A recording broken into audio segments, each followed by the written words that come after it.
Good evening. Welcome to Comedy Flops, All You Can Eat Improv. I'm your host, Crème Fraiche.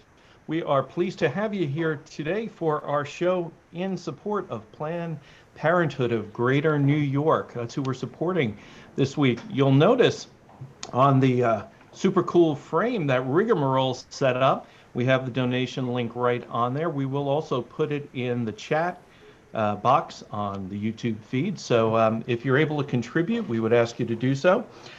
Typical donations, $5. If you can do a little more, it's appreciated. If you can't, we understand these are tough times, but we're doing all we can to help pull the organizations we support through, do our bit. If you've never seen an improv show before, everything we're going to do for you tonight is made up on the spot.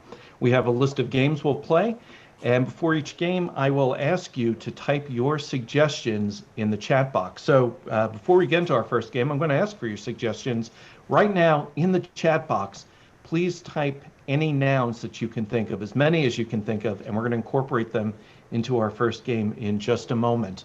So again, everything is made up. Your suggestions are what help to drive the fun. And if you enjoyed tonight's show, please like us on Facebook and on YouTube. Tell your friends about it. We do this at least once a month. When we're not in COVID, we do it live at the Haunt. And we're hoping someday to get back to that. But in the meantime, that's not going to stop us. We're going to bring the comedy to you as often as we can. So without further ado, I'd like to bring the flops onto the stage. Let's start with, oh my gosh, the 1898 Wimbledon champion. Please welcome to the stage, Joe Lobb. Oh, and he's got a lobster. Incredible. The man who is bringing our feed to us tonight. No errors on his part tonight. The man responsible for all of this rigmarole. Rigamarole. Ah! Oh, it's got him. We'll keep an eye on that. The man you'd least likely want to have surgery from. Let's give a big welcome to Dr. Brainpee.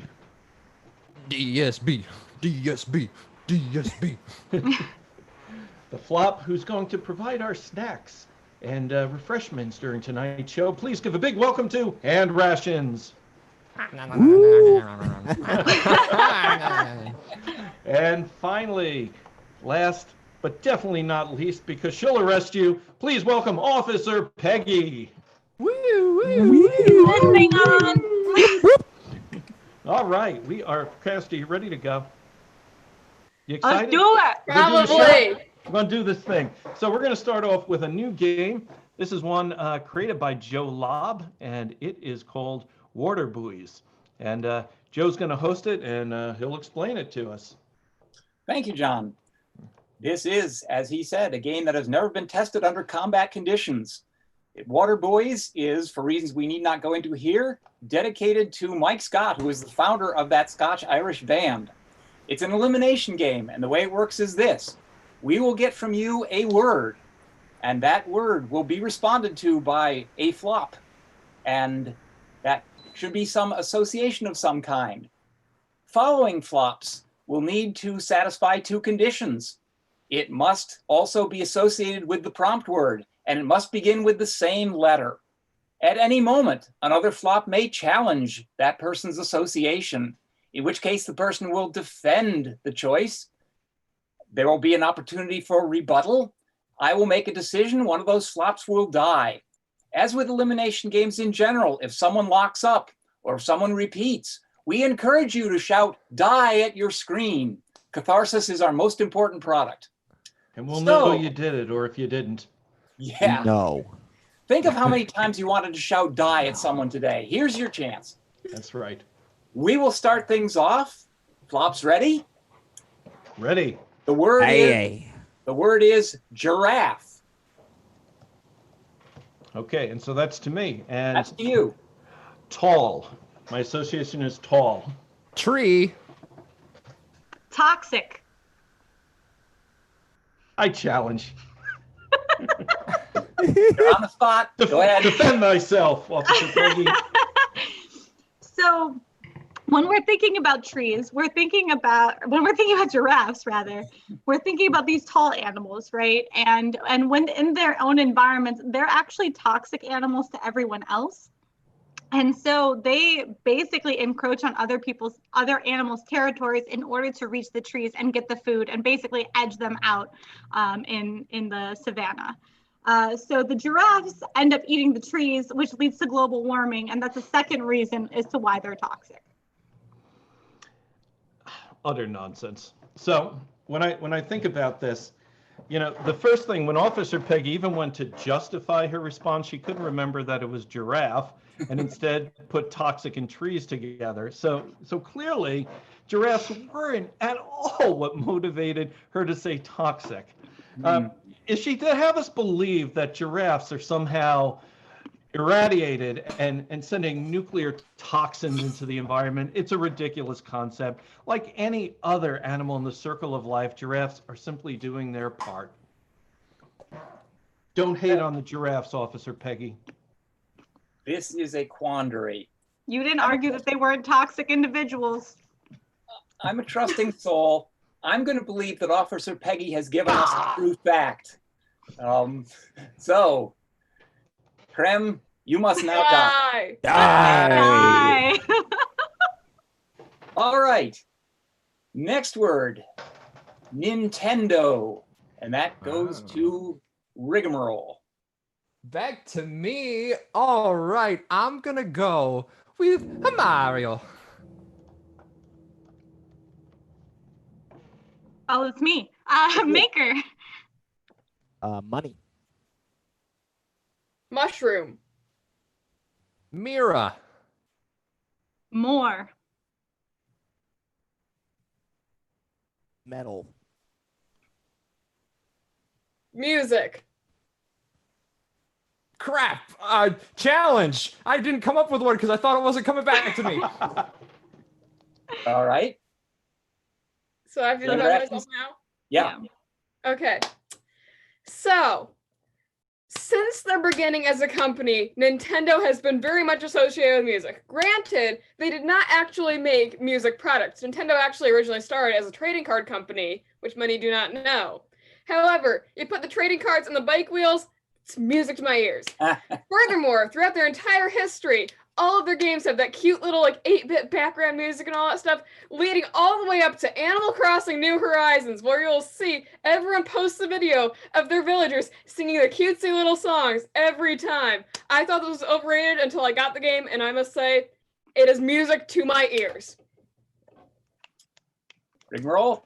I myself am a big fan of Nintendo. Now, what did Nintendo also publish? They published the Pokemon games. And if I could say one thing about the Pokemon games, sure, the music is really good. But when you're sitting in the car and the radio's going on, where you typically used to play Pokemon, you played it with the volume off as to not annoy everyone else in the car. Music is an important part of video games, but not part of every Nintendo experience. And I think, therefore, kick her out. Kick her out. Okay, boomer. Boomer. Hashtag millennial boomer. That would be me. That's me. Not a good day for challengers. Hand Ration, you survive. Rigamarole, nice try, but die. I should not have Die. admitted that I didn't have anything. Did yourself in, sir. You were transparent. Okay, back to the word, that which gotcha. is now saxophone. And that goes to me? That Or goes just- to you, yes. Okay, saxophone. Brass. Beautiful. Bass. Breaking. Baritone. Bwop. Boring. Challenge. Okay. I thought that was your word. I was like, that starts with a C. Oh, for defense, please. All right. So traditionally, when you think of saxophones, you think of jazz music. You think of sort of these like calmer tones, and that is boring. People go to sleep to that kind of music. Therefore, it's boring. It's a boring instrument. It makes boring music. It puts people to sleep. There's not really much more that can be said with regards to the saxophone. It's just, it bores me. It bores a lot of people across America. I have stats if you want. I can get the wheelie. Dr. Brainpee? Oh, well, I'll just pull up a couple stats of my own. Now you see, so when you say boring, there's a better word for it called soothing. It's got melodies. It goes up, it goes down. It can be all over the board too. It doesn't have to be that. It can be real in your face. I'm just saying the saxophone is a soothing instrument at its quietest. Not boring. Boring's a bad word. You don't use that kind of word in music. Not only is it a bad word, it's a wrong word. When I think of saxophone, I think of Clarence Clemens and the E Street Band. Yeah. Officer Peggy, you are out. I'll show myself out. There. Bye. All right, we go for the championship now. And the word is fangirl. And who's that go to? It's to Dr. Brainpee. I'm gonna go with groupie.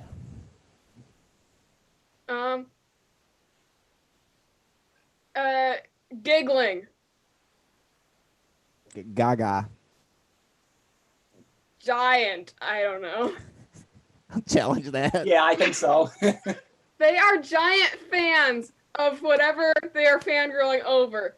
And in proportion to the size of their emotions, they get so invested in this that any normal-sized emotion is giant for everyone who's fangirling over something. It's just like, oh, you're sad that a character died? Boom, giant sadness. You're happy that a couple got together? Boom, giant happy. Dr. Brainpee? I was just gonna say that usually, shoot, I don't actually have a rebuttal to that. That's actually pretty good. I was just like, I thought it was gonna be a flop on that one. I think we have a suicide. Dr. Brainpee, you must die. And our winner and champion is Hand Rations. Give it up for Hand Rations.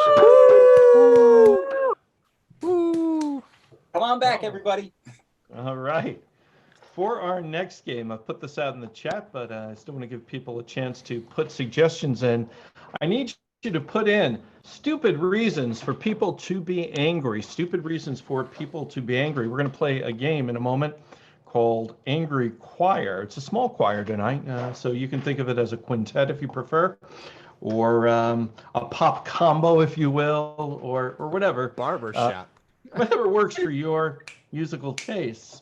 But stupid reasons for people to be angry. Here we go. Some coming in. Yep. Good. I'll give that a second.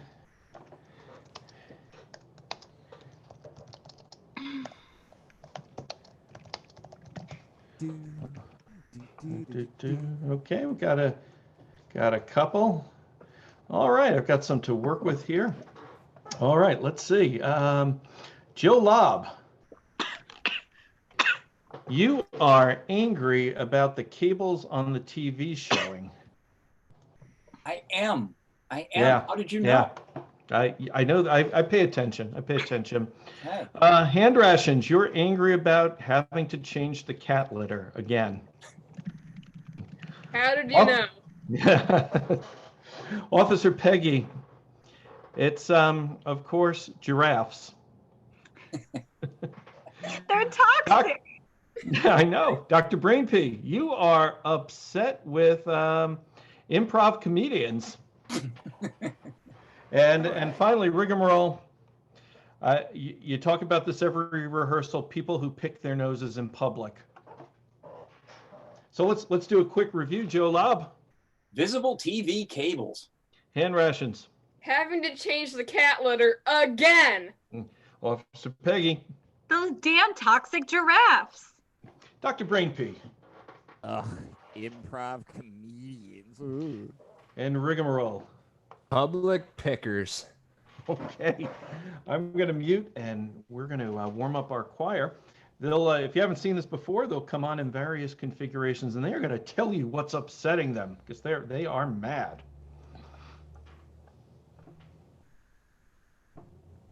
Oh, you need to see me, don't you? Yeah. I need to stay. Yeah. You're right. I need to stay. Okay.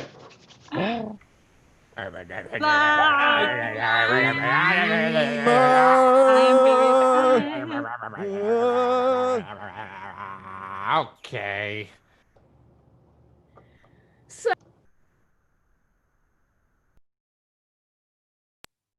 I've always wanted to get a cat, and they're so adorable. But the thing you wouldn't know about them is they have so much fecal matter that you have to take care of because they're like a living being, which I guess I should have anticipated, but it's like, oh, they're cute. Taking care of them must be cute. But half the time, just scooping that litter box and just being like, who can breathe in these conditions? Like, all the dust is going everywhere. And I'm just like, cats, you're very inconsistent in your messaging.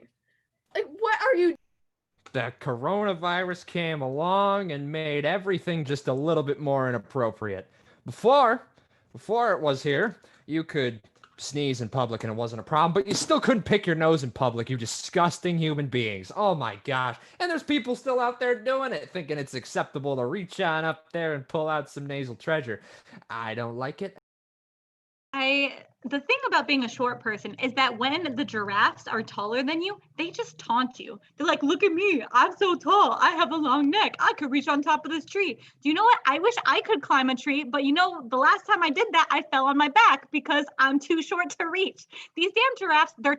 So I was walking down the street the other day and I ran into the worst group of people, an improv group. I mean, ugh. Like, they tried to pull me into a game, man. Like, I was just walking to work, and they're just like, hey, man, come on, just play a game. Just give me a noun. I just need one noun from you, and we'll do a game. I'm like, oh, frig off, bud. Like, no. Get out of here. You're in my personal bubble. 6 feet. 6 feet, dude. Like, oh, my God.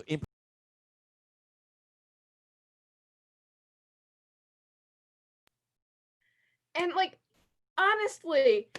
I want to be a crazy cat lady. That is what I aspire to be. That's my dream job. But for every new cat on the wall, floating by itself, beautiful, gorgeous, perhaps the finest thing that the 20th century has ever produced. It gives you education. It gives you entertainment. It should be aesthetically pleasing, not of these goddamn wires that run all the way from the base of it to the wall and all the way The back. highest parts of the And when government. you try to run, I don't believe for a Sit there second looking at adorable. all You that don't you even think let it's me acceptable pet to you. pick your You just nose. run I'll tell away you, just go just poop in come your right litter box again, which I'm going to have to clean up.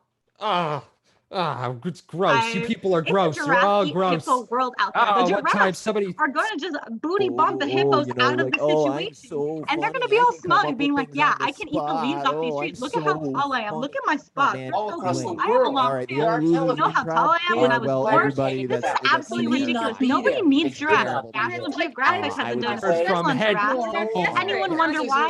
No, The it's rock not fucking talking. and the Say, pots. Not how one things of should be. us I We think promise should you, I be. will This is get not how revenge it's short, on who. therefore A dozen everyone over else here. should be I got short. my It's not adenoids how out it's to done. make Called it the city easy about for me I to want the take the eradicator. boogers Get from a the cat. back of my It's nose like, and oh, fling them look, upon our you town. people. Videos on ruining You the could town. even do a very This useful are- thing. Sandy, No. all over They us. are Okay, they're wrong. demanding on you. It is not okay for Pick a giraffes side. to run You're up in the air to so grab good. the I just Forget can't it. hold on to kidding me? myself. I Why think not? that I Why should can't keep it all happen of right the No, I now? just can't stand it anymore. I'm about to put myself in I'm an No. environmental God scientist. Damn it! I I should bet know there's what gonna be a those goddamn applications improv are. troupe there Does it too. look like I get? Just awful.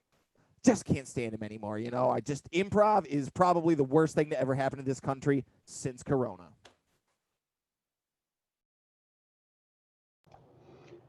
I give you our angry choir. Woo! I feel better. I muted myself. That did add some challenge when I was She's like, I'm done. done. I'm out of here. Um, Yes, indeed. This is now a should giraffe. survive. Giraffes are taking a beating No, tonight. booger. So for our next game, we're going to play a game called Interrogation.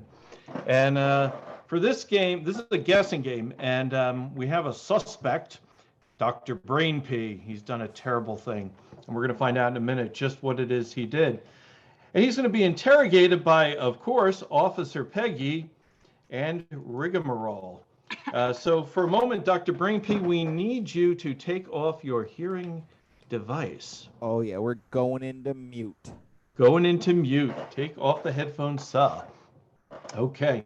Audience, what we need you to do is we need you to send us a reason why Dr. Brainpee has broken law. What did he do? What law did he break? It can be as ridiculous as you want. That's the first thing we need. The second thing we need is a celebrity that Dr. Brainpee committed his heinous crime with. who helped him in this dastardly deed. And send those over. So first thing we need is what the issue is, what law they broke, and who they did it with.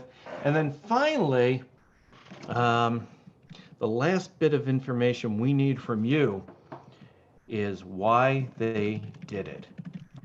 Okay, so the three things: what crime Dr. Brainpee committed, what famous person he committed it with, and finally, why they did it.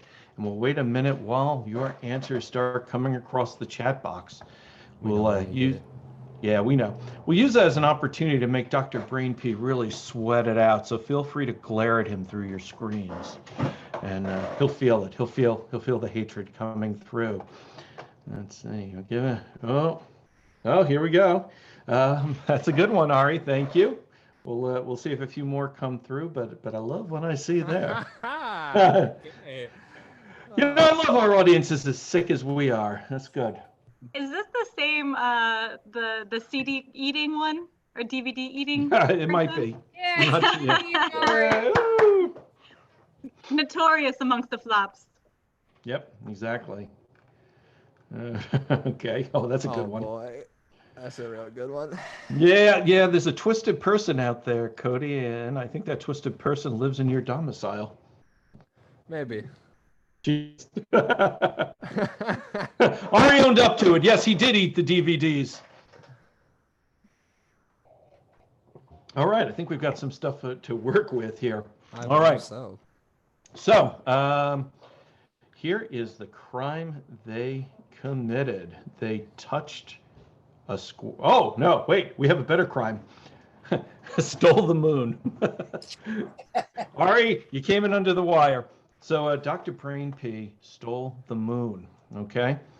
And, okay, that's good. And I'm going to say that Dr. Brainpee committed this crime with Mr. Clean. Oh, thank God. Because how do you not pick that? How do you not pick that? And let's see, why did they do it? Let's see. Hungry's good. I'm gonna go with to achieve world domination. Okay, so Dr. Brainpee stole the moon with Mr. Clean, and they did it to achieve world domination. All right, let me signal Dr. Brainpee that Dr. Brainpee can come back in.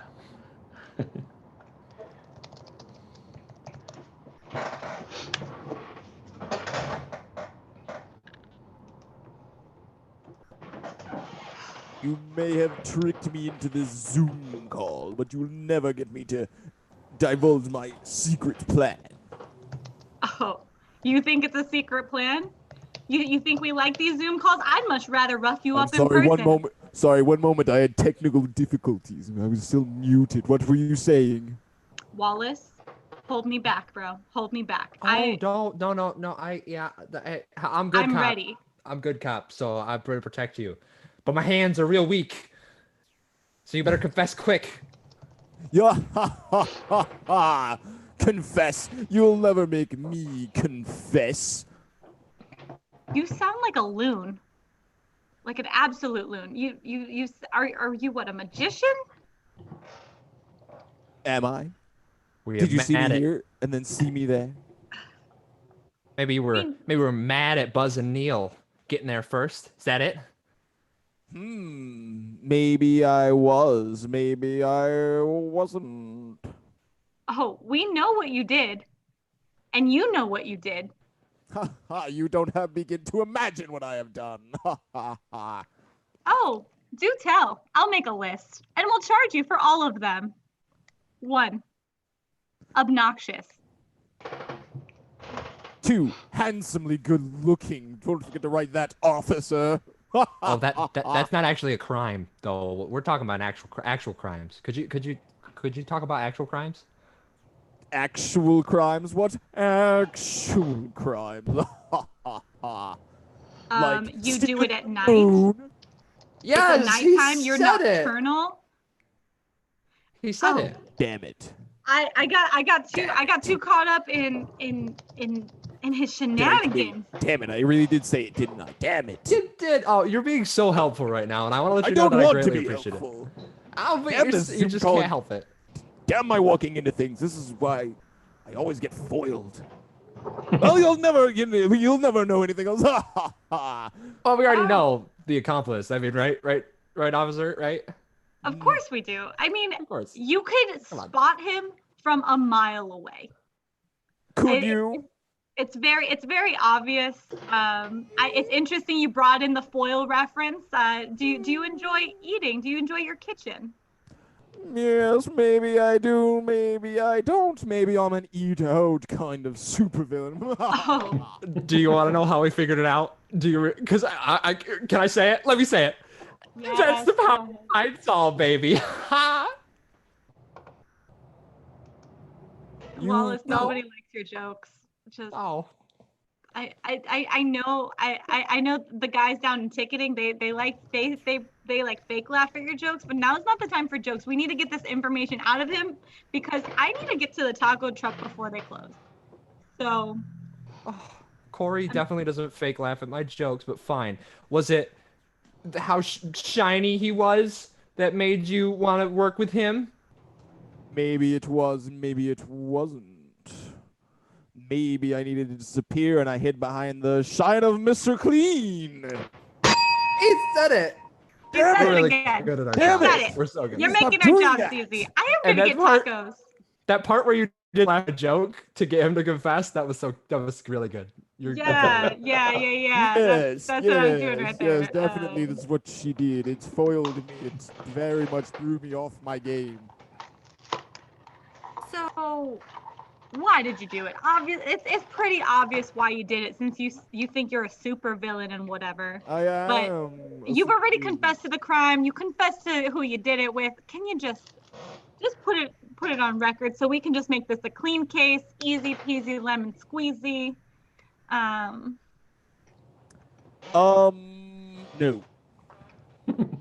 Come on. No.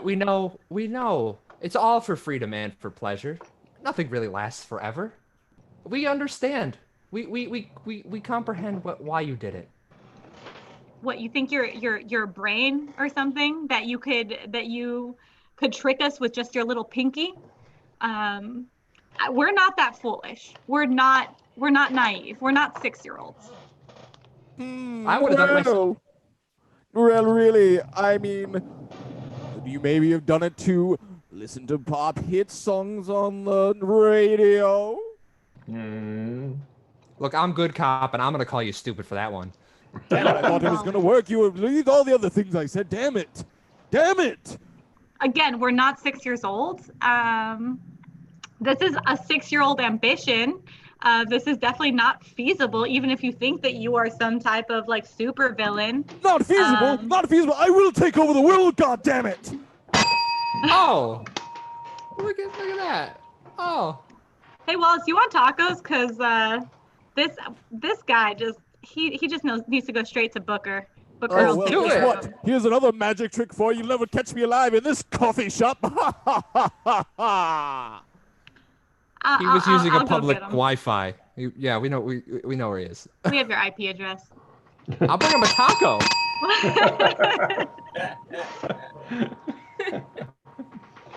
Very well done, Dr. Brainpee. Very well done. Not easy. We've had very long games of that sometimes. All right. Our next game is the alphabet game. And this is a game for Joe, Lobb, and for me. Okay. So for this game, I've already put in the chat, but what we need from you is a random letter of the alphabet and a relationship between me and Joe. Okay, so yep, there we go. They're starting to come in. And what we're going to do is we are going to do a two-person scene. We'll start with whatever letter of the alphabet you give us, and the next sentence said will be with the next letter. We'll alternate back and forth. And our goal is to see if we can do this in 90 seconds. So I'm going to ask one of the flops to serve as timekeeper for us. I got you. All right, thank you, Officer Peggy. And we'll do the scene, and we'll see if we can do it in 90 seconds. Let's see, we have a number of suggestions. Ari, you're evil. This we know. Mm-hmm. I I think the letter F and mad scientist and the egg-laying mammalian nemesis. So one of you is a mad scientist. The other one is an egg-laying nemesis that is also a mammal. And we're going to start with the letter F. On my count, 3, 2, 1, go. Finally, I'm going to get that last egg out. Oh. God, I don't know how you do that, but it's quite frankly maddening to me that you do it. Hurts like but hell. I can do something. Hurts like hell. Ow. I know it must, but now with that DNA, we can create all sorts of things to dominate the world. Just a minute. What we?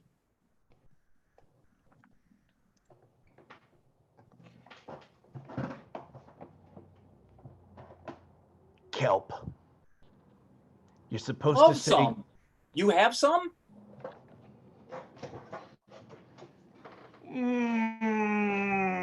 Maybe. Not nice to tease me. Remember what I can do. Oh, okay. Come on, have your kelp. Here you go. Please put some sriracha on it. Quite right, sriracha. Really good that way.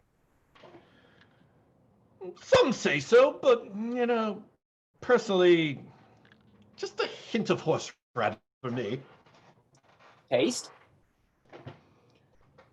Ugh! Terrible! Very like you to say that. No taste, no taste. Oh, that's time. That's it? Wow. Not even close. Ladies and gentlemen, this is what we refer to in the flops as a mega fail. When we don't even come close on the time. I don't know if I was supposed to let you keep going and tell you that you went way. No, you should call us out. I got all into the scene and I got wordy and I failed us. I'll go away now. No. I honestly, come back. I think it actually might be easier if you go backwards. But of course. Oh, sure, that makes sense. Okay. Yeah. I think you could do it in a minute 30 backwards. Backwards. Okay. Backwards. And this time we're going to start, this time we're going to start with the letter L. L. Okay. Letter L going backwards, same scene, starting with the letter L. And 3, 2, 1, go. Look, we're allowed to have different tastes. Kelp is really nutritious, though. Just like Mom said. I get so tired about hearing about your mom. Really, I do. Helen was a lovely woman. Good thing for a son to say, but objectively, I don't know. What, you? Excuse me? Do you need an interpreter? Can you control your temper a little, please? But losing control is kind of my thing. Absolutely. Mine too. Zoinks! It's like we're practically brothers. You got it. Exactly. What say we go to a corner and lose some control together? Very intriguing idea. Underneath that calm exterior, I always suspected you were a fiery kind of guy. Tremendously fiery. Sexy, too. Really? Quit being so modest. You know you are. We have a timer. I think you did better this time. I think we did too. Somewhat. I think going backwards, that's what you should just do all the time. So give it up for Joe Lobb and Crème Fraiche for taking on that challenge. It's not an easy one. Thank you, Officer Peggy. Very kind. Yes. I forgot how hard that is. Yeah. All right, for our next game, continue to put relationships in the chat. And also, if you'd like to put a non-geographical location, that will be great as well. We're going to play a game called Three Characters. This is a two-person scene. Wait, what? You said three characters. This is a game for Hand Rations, Officer Peggy, and Dr. Brainpee. And how the game works is two of the flops here are going to start a two-person scene, and they're going to develop wondrous characters for you. And at some point, one of them is going to come up with a reason to leave the scene, and the third actor will come in and assume that role. Then the other flop will leave, and someone will come back. And at the end, everybody's roles will be all flip-flopped. You'll love it. It's going to be great. So let's see what suggestions you have for us. Okay, let's see. Tree trunk and its leaves. Okay. Person and the oh yeah, hell yeah. All right, so we've got a winner for a relationship. It's a person, just an everyday person, and the furry who was in their 9th grade health class, and they've met up randomly. And so whoever doesn't want to start the scene, drop off, and the other two will start it. And remember, you have to come up with a reason to leave so that somebody else can take your role. Let's see it.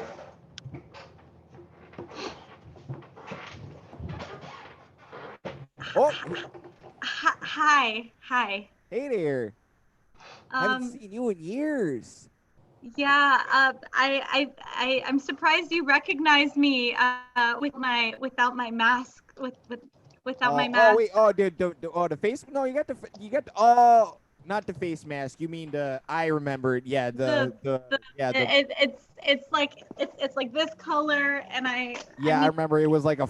Wait, was it a fox or was it a wolf? I don't remember. You don't remember? That was the best 90 seconds of your life, and you don't remember? Well, no, the best 90 seconds that happened in my life, I was a little drunk first, so no. That wasn't the 9th grade. Then who the hell did I sleep with? Anyway. Yeah, no. But hey, you remember me now that I have the... I remembered. Yeah, when you put the tote bag on your head, I definitely remember who you were. Yep. Yeah. No, it's definitely, yeah. And Definitely your name Raymond? No, it was Bob. No, it was Bob. Maybe I did sleep with Raymond. Maybe. But which Raymond? It doesn't matter. I don't know. Raymond always was getting weird with the squirrels outside, so you might have. I don't know. He was just kind of like trying to touch them all the time. I think he did touch a few. He got bit a lot, but we called him Rabid Raymond, because we thought he had rabies because he just kept messing around with squirrels and stuff, He liked my tail a lot. It's textured. This is the one I used to wear in high school. It's obviously, a lot more realistic nowadays because I do this professionally as a living. I'm living my true life. They pay you to do that, huh? Yeah, yeah. Huh. I mean, I don't do the squirrel anymore, or as much, so it doesn't get as much use. I'm usually Cassandra the caterpillar. And I know some people say that's not a furry, but I'm a furry caterpillar, and it's sexy as hell. And I go, whoop, whoop. Hey, hey, whatever floats your boat, there, yeah. Oh no.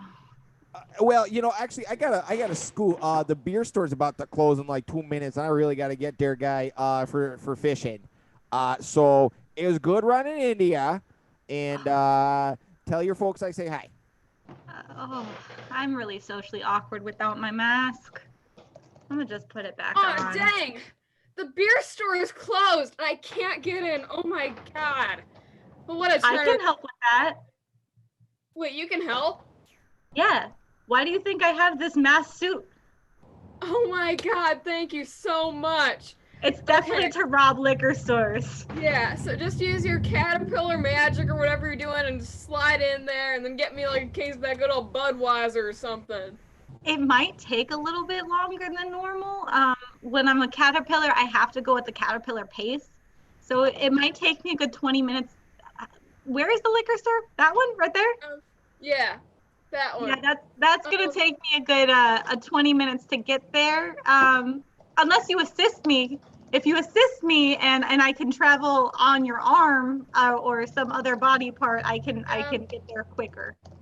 Yeah, I'm not comfortable with a caterpillar riding on my arm, but yeah. Do you think that we could get you like some energy drinks or something, like, or like maybe we could like turn you into butterfly and you could just use butterfly strength? Because like butterflies, like they're way cooler than caterpillars. Hold on, I need to consult my furry handbook. Give me 1 second. They have a whole handbook for that? Are you kidding me? The handbook was established in 1987 by Felicia the Fox herself. She is well known from Germany. She is an icon. I wish that she didn't have such an early passing in 2006. Bless her heart. Let me give me 1 second. Okay, so I cannot turn into a butterfly, but I can turn into a furry moth. It will take 5 minutes. So the conversions are, it would only take 10 minutes total, 5 minutes for me to go cocoon real quick and come out with, you know, the new apparatus, but I think it'll be better. 10 minutes good for you? Yeah. Well, while you're in the cocoon, can I just like roll you in there? Because we really can't waste any time. Like the store owner's gonna be back in a couple minutes. Yeah, Bob, I'll let you roll me into my cocoon. Just do it nice and slow. Okay, let's go. Wow, I can't even see you in there anymore. Put the money in the bag! Money in the bag! Ah! Put the money in the bag! Oh man, we gotta go! We gotta go! Jeez. Oh my god, I don't even recognize. That's right, Cassandra the Caterpillar strikes again! I don't even recognize you anymore. I'm the moth, man. I'm the moth. Look, here I am. Bob or Ray or whatever. I'm the moth. Let's go. Where's the getaway vehicle, man? I don't know. You can fly, right? What do you mean I can fly? I mean, like, okay, yes, this is my like persona, and this is like my internal identification as a thing. But like, I can't fly, man. I don't have wings. So you can go into a cocoon, but you can't fly. I did not think this plan through. Oh my god. We don't have a getaway vehicle. Oh, we're screwed, man. Okay. Go down to, that's what it was. That's where. Do you think a drunk butterfly would fly faster than moth? Sorry. Do you think a drunk moth would fly faster? Faster maybe. As well, no. But I'd be more willing to try. That's for sure. That's a risk we're gonna have to take. Come on. All right. Saddle up. All right. I can't fly. I'm trying really hard. I tried. Okay. What if we got my buddy's gymnastics studio is down the street. If we can just get over there, can just use the springboard to fly. Oh, that's a good idea. See if you can go borrow it. Yeah. Okay. Now we just have to figure out where the gymnastics studio is. That's a good point. You go that way. I'll go this way.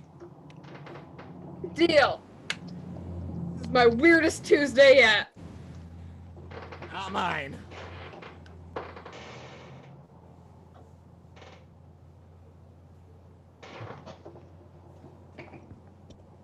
So I didn't find the gymnastics studio, but I did find this large bar that you can pole vault with. Do you think that would work? I think I'll try it. I mean, we got to get. I mean, like, I can see the red and blue lights right now, so we got it. We got to go. I mean, the liquor store guy's eyeing balling the shit out of us right now. Yeah. I think it's the wings. I think it's the wings. You think it's the wings? Do you think they're too much? I mean, feel them. Like, feel the texture. I put a lot of time and effort into this. Just right, luxurious. That is like a velvet rug. Cashmere. Costs a small fortune, but worth every penny. I mean, when you're a professional like me, you know. They talk about glow ups, but I never thought about a glow up for a furry, and I'm really regretting not sleeping with you in the 9th grade. I know. I like, you know. Hey, man. You know, sometimes you look back and you see I'm living my best life right now. As a mom. I mean, I just wanted some booze because it's a Tuesday. It's Tequila Tuesday, but. This has been an adventure. I'm so happy I ran into you, Cassandra. the newly emerged moth, furry as hell moth. Right. Do you dedicate, like, do you not shave? No, you should see my butt's furry as hell. Well, my, No, I know, and I my see you growing in a thorax. beard, which I was surprised. I didn't know that that was possible. Yep. No, I've been trying really hard to be as furry as possible because I thought that was the thing. You know, they were just like, be furry. I'm like, okay, I can be furry. Like, I just, grow hair and be furry, and the wings and stuff too. So that's cool. So I guess we should get out of here, right? Because the cops are gonna find you. I don't need to get arrested again just trying to get tequila. Yeah. That would be the 7th time this month. And I no, I don't need that either. All right, well, I'm gonna go run down that way. If you want to run a different direction, so they have least likely to catch us both. It's fun running into you. All right, oh dear.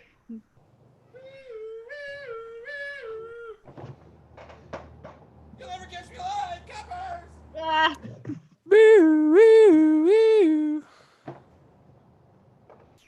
Oh. I don't think we thought this through. Oh, I thought you were going that way, not my way. How the hell did you do that? I'm being pulled towards the police light. No, don't go towards the light. But it's so shiny. If I flash you, is that the same thing? Will that work? I don't know. Oh, I'm going towards that light. Oh, is that enough? I feel violated. This is my best first date ever. Oh.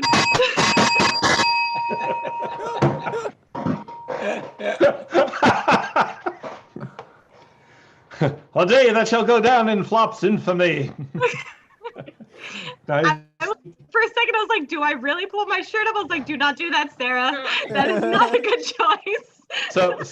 So while your commitment to character is truly strong, we are broadcasting over the internet. Are you prepared to get banned from YouTube? Or to go viral? That'll be our big clickbait YouTube video to get everybody to sign up. That's right. ComedyFLOPs banned from YouTube. The next show will have like 4,000 viewers. The show that was too raunchy for YouTube. Comes the group that made it. Imagination is always better in any case. That's right. I love that it's also the furry episode too, or like. Right. There you go. All right. So for our next game, hopefully everybody out there likes movies.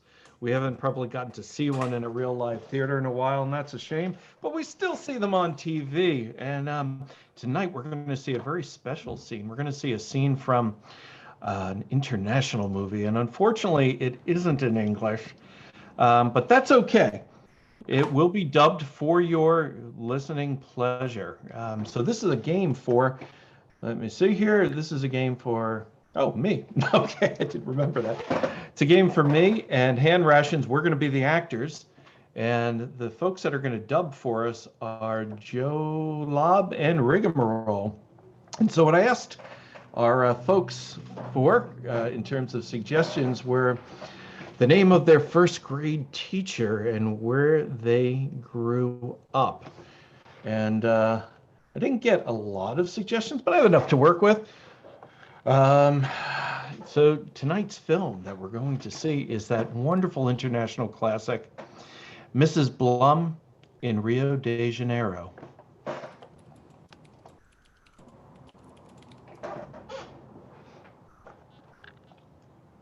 Oh, hello there, Mrs. Blum. What a pleasure to see you.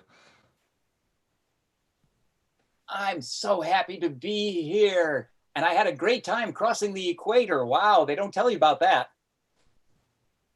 Oh, is that what that large thing was on the horizon? I'm awful sweaty from crossing that, yes. Yes. Oh, yeah, and it smells terrible too, like toxic giraffe or something. Oh, disgusting. Oh, only the power of Christ can wash away that scent. Ah, I'm already a minister. Did you not know that? you, a minister? Why, I'm awful surprised you would join the Catholic Church. Well, why not? It's a wonderful, respectable organization with a 2,000-year heritage. Oh, 2,000 years. Well, of course, I can't believe you think the world is that old. They've been lying to you. What? Tell me more. Well, 1, 2, 3, 4, 5, 6, 7, 8, 9, 10. 10 years, and that's how many teeth I have. But also, that's how many years there are. What? You're confusing me with your bizarre Brazilian logic. I don't believe logic changes once you cross the equator. No, of course it doesn't. I'm just smart, and you are just dumb. Watch me wave my hands in a way you can't. Oh, I'm shocked. This is not the way to greet tourists coming to your country. Not at all. You're a tourist? I fight tourists. I fight for justice. Ha ha ha. Well, I fight for tourist justice, so put 'em up, as I said. Come on. Show me what you got. What is it you want here? Do you want to see sights, or do you want to fight? I want to shake my head and move my hair.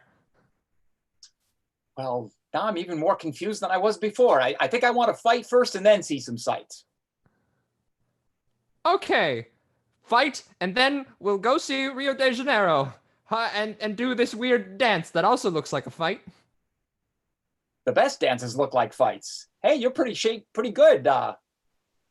We could be good partners. You really think so, Mrs. Blumfield?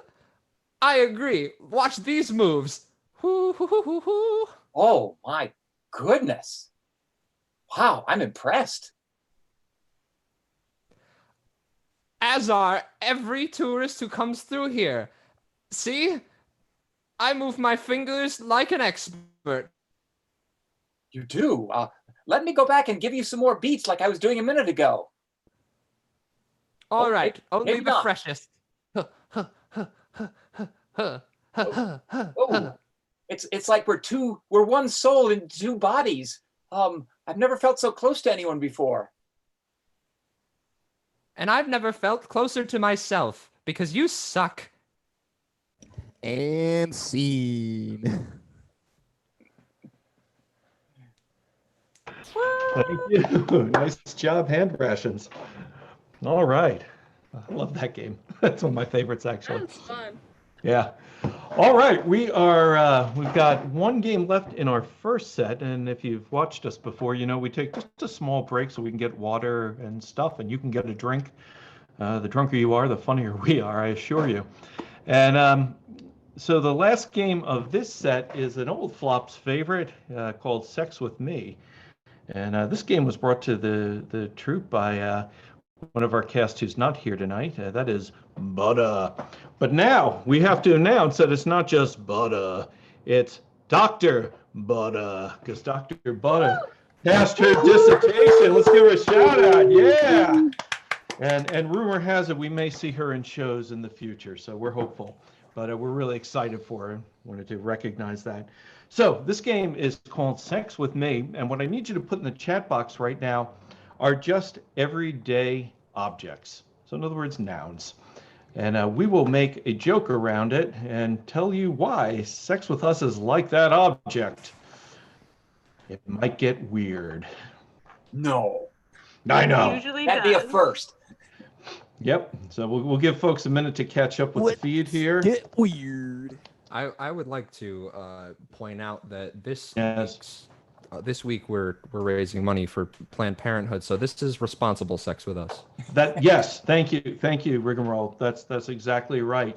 And speaking of shameless plugs for them, feel free to make a small donation to help the good work they do, ensuring good health in our community. And all right, the suggestions are coming in. Oh, nice. Okay. There's so many. Great. All right. I'm going to pick to start with. Our audience likes callbacks, by the way, so that's the sign of a smart, sophisticated audience. I'm going to go with moths. Moths.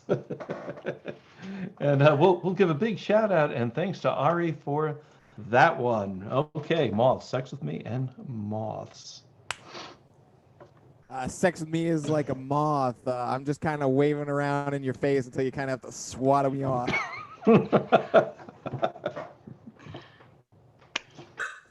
Sex with me is like a moth. I'm easily distracted by all the lights. Sex with me is like a moth. I hide in your closet and put holes in your clothing.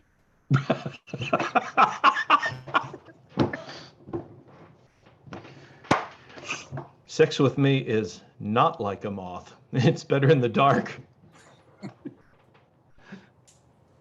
Sex with me is like a moth. I'm just jerking around frantically until I stop.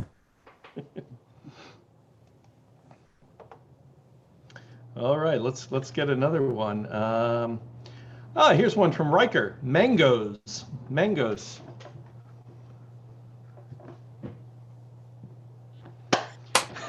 Sex with me is like a mango. The bigger bite you take, the juicier it gets. Sex with me is like a mango. It's in season, baby. Sex with me is like a mango. The more you eat it, the more likely you might develop a rash. Sex with me is like a mango. Not much seed, but it's a big one. Sex with me is like a mango. It's only good for about a week.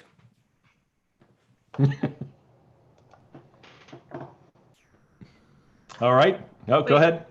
Sex with me is like a mango. It's quote unquote exotic if we do it at Wegmans. That's going to be in their next commercial. Nice. Next one. Next word we've got is candelabra. If that's too elegant, go with candle. Yeah, go ahead. Sex with me is like a candelabra. Be our guest, put my service to the test. I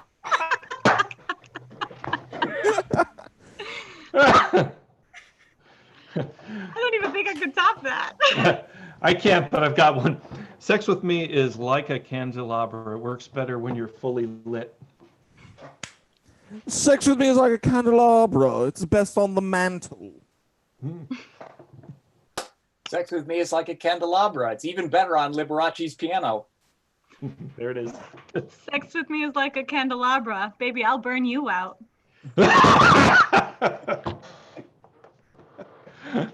All right. Let's see. Post-it note. This one comes courtesy of Aria. Post-it note.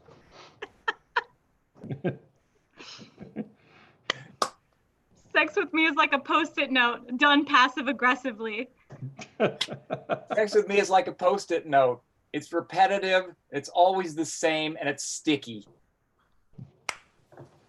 Sex with me is like a post-it note. Sometimes when you don't realize, you find a little bit stuck on your back. That happened to you, did it? I mean, you know, with the post-it note, yeah, they just stick them on there and be like, oh. All right. You got one? Go ahead. I don't know, but sex with me is like a post-it note. I want you to write all over me. Kinky.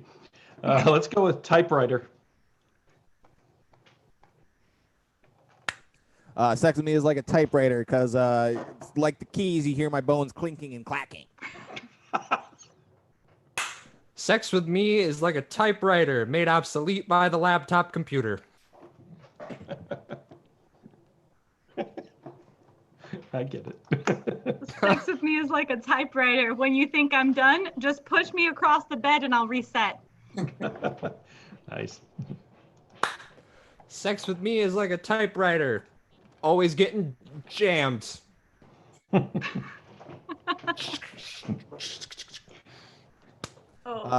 Sex with me is like a typewriter. Sometimes it's fun to put a ribbon across. Sex with me is like a typewriter. People who can repair it are a dying breed. This is going to be inappropriate, but sex with me is like a typewriter. I want you to give me all your ink.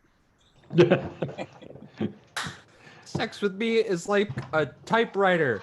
Only court stenographers still use it. Sex with me is like a typewriter. Feet are inefficient, but can be done. Sex with me is like a typewriter. Very popular with the over 70 crowd. All right, let's get one more. Let's get one more. Let's see. We have lots of great choices here. How about this one's so ridiculous, which I appreciate, that I almost want to see what we would do with it, but I don't think we.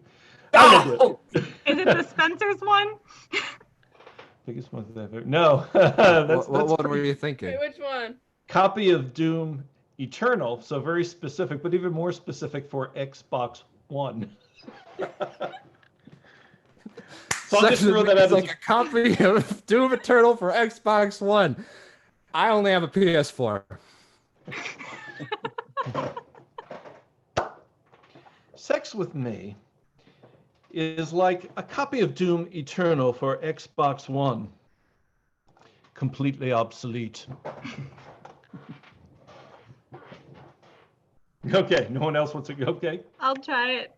Okay. Sex with Me is like a copy of Doom Eternal for Xbox One. It's really better on a PC. All right. I'm going to not end on that one. I'm going to give us one. We're going to go with one of the callbacks, and the callback is the moon. Sex with Me is like the moon.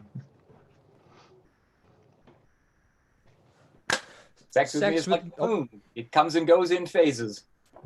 Okay. Sex with Me is like the moon.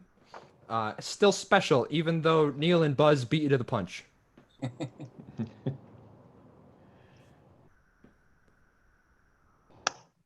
Sex with Me is like the moon. You just get a view of my ass the entire time.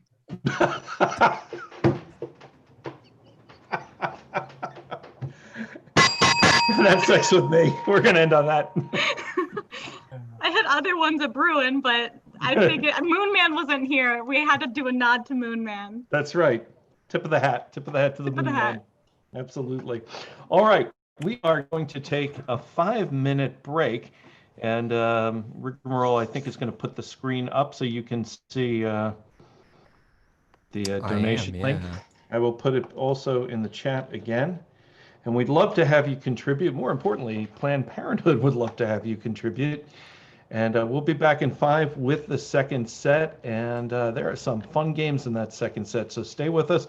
And if you're having a good time, this is a time to shame your friends and tell them to get the hell onto YouTube and see this amazing improv show done virtually. Nobody else is doing virtual improv, only here. So we'll be back in 5.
All right, welcome to the second set. And thanks everybody for a fun first set, and thanks to everybody who's contributed to our cause, which is Planned Parenthood of Greater New York. There's always room to contribute more if you haven't yet. They provide excellent healthcare services to people in our community. So the first game that we're going to play is called The Worst Thing You Can Say. You may have seen us play this before, and so we're asking you to give us suggestions of situations, and they're coming in fast and furious, which I appreciate. And we will tell you the worst thing you could say at that situation. And let's see. All right, good deal. Dr. Brainpee, right on time. Woo! There it is. Stupid computer. Oh, technology. Dang, All right. I'll probably knock something loose for how many times I've kicked this thing over in this show. So we have many great suggestions. So I'm going to start with one that Ben has given us. This is the worst thing you can say during therapy. Worst thing you can say during therapy.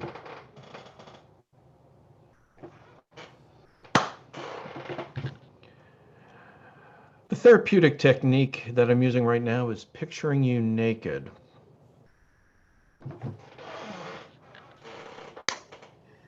I know that you think that I'm paying you, but actually I'm your therapist. This was organized as an intervention. You've got a case of what I like to call the hopeless. Get out. Well, why don't you just picture yourself happier and you'll just be happier? Oh, that's weird. I'll bet you can't even spell schizophrenia, can you? Let me just reach into my bowl here and figure out what your diagnosis is. Oh, anxiety. Congratulations. We have a simple cure for what ails you. Pills. Oh, wait, this is the therapist's office? I thought this was just a regular nurse's office because I definitely just pooped myself. So, yeah, we need a regular nurse in here now. Now, I know this is your first time here, so I want you to ignore the sign on the door that says the rapist. I'm not the rapist, okay? Okay. I've seen a cartoon with that. Okay. We have a friend in the audience. A certain person that we all treasure has offered us a suggestion. The worst thing you can say to your Uber driver. Worst thing you can say to your Uber driver. You know, I always think that taxi drivers are easier to kill, you know? Sorry, I'm particularly flatulent today. Don't look in your rearview mirror. I'm stripping back here. We need a nurse in here right now. I just pooped myself. Oh, Jesus, man, drive, dude, I've been shot. You see the cops? Go! Drive! Well, you know, I've given birth in many livery services, taxi cabs, limousines, and I have to say this is the worst place I've ever given birth. So glad you have picked me up. You may be the Uber driver, but I am the Uber Mensch.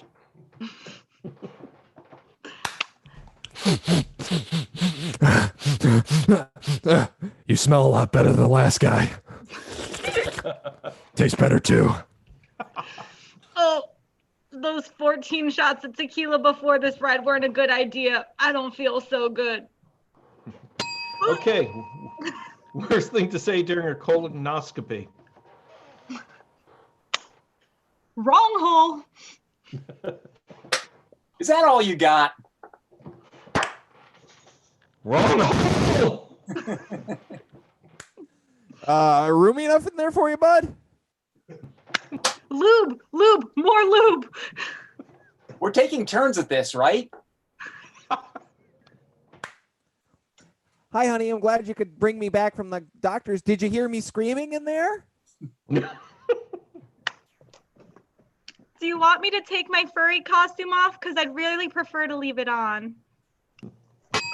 You know, Doc, when you said I was full of shit, you were right. Worst thing to say during a fancy tea party. Tea or teeth? Tea. Tea Tea party. I thought you said teeth party. I'm so sorry. Both my pinkies are paralyzed. Shoot, this ain't no party I ever heard of. I don't care what you say. I believe the queen is a hussy. It's crumpets, not crumpets. You're not even British. Get out of here. Hey, man, you said like a tea party, so here's the tea. Real Oaxacan, man. It's good stuff. Y'all got any Bud Light? You said tea like steroids party, right? I brought a whole bunch of needles for all the bros. I brought the finest tea, made only from the freshest leaves of poison ivy. Well, you can imagine my embarrassment when I took your invitation that said fancy tea party to mean an orgy. So when are we putting all the tea in the hot tub? I want to relax like this dude in a pot of tea. Okay, worst thing you can say on a first date.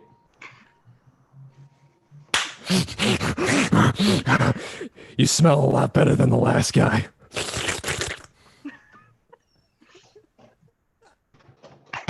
I want to marry you, like right now. Oh, you're a nurse? That's really cool. Look, I got this weird spot like right in my crotch. Can you check it out for me? Is it a rash or is it like an infection? How do you feel about anal? Gosh, you're a lot older than you look. And this is my mom. What do I do? Well, I'm an improv comedian. Hey, look, I know on my profile I lied about my age, my weight, my race, but please just go along with it for a little while, please. You'll find out I'm very charming. I am neither a grower or a shower. So what did you think of my screenplay? You have read it, right? Right? Yeah, so just so you know, we're gonna be splitting our time between us and me and my anime waifu and you and my anime waifu. It's gonna be a thing. Had sex with me. Or worse No, thing you it's can not. say. That's the worst thing you can say. That was the worst thing you That could was say. The worst thing you could say at the worst thing you could say. Imagine a first date. Yep, that was sex with me. Didn't That's the sex with alphabet you. game. And that was sex with me. Oh, we just Hi. had 2 drinks. And... I'm like in the first set apparently still. And that was a church service, good everyone. Yes. Doo-doo-doo. That was the worst thing you can say. And now sex with me. All right. It's just going to get worse the more of this I drink, apparently. All right. We're going to play a game called Different Realities. And this is going to be a game for Officer Peggy and Dr. Brainpee. And what I need each of you to do is mute yourself so you can't hear what's happening, because I have to talk to our audience. And audience, Consider what I need... myself muted, boss. Okay, so what I need, he didn't hear that. Audience, what I need you to do is give me suggestions for a location that each actor is in. And they're going to be in different locations in this game, but they won't know what the other person's in. So I need just different locations that they can be in. If you want to give it a time frame, that's okay too. And I will wait for the lag to catch up and the suggestions to come pouring in. There we go. All right, treehouse, prison, nice. Nice. Guys are on fire tonight. I'm loving it. Yeah. I could work with Treehouse and Prism, but I know this is a twisted and creative group, so I want to give folks a little more pyramids. Victorian England, very nice. Yeah. Goat Yoga Farm. Okay, Ohio. I can understand why Ohio might seem weird to you, Ben. Yeah, Beehive. Beehive from Oh, Ari. Hell What yeah. a guy. Right? What do you think, Cody? Beehive for one of them? Ari also just dropped Winnie the Pooh's house. That's interesting. I like So Beehive a lot, though. Hell. I think Hell and Beehive are our winners. What do you think? They're so close together. Can you imagine being in a beehive? I don't know. That sounds like That would be. It sounds like Hell and me too. All right. So I'm gonna give Sarah the message. Okay, Sarah. We'll see. She should come on. I'm on. Officer Peggy, you are in a beehive. Okay. All right.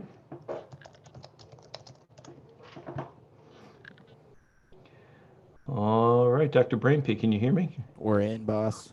Okay, Dr. Brainpee, your location in this game is hell. Okay, so you're going to do a two-person scene with Officer Peggy. I'll tell her to come back on. And enjoy your scene together.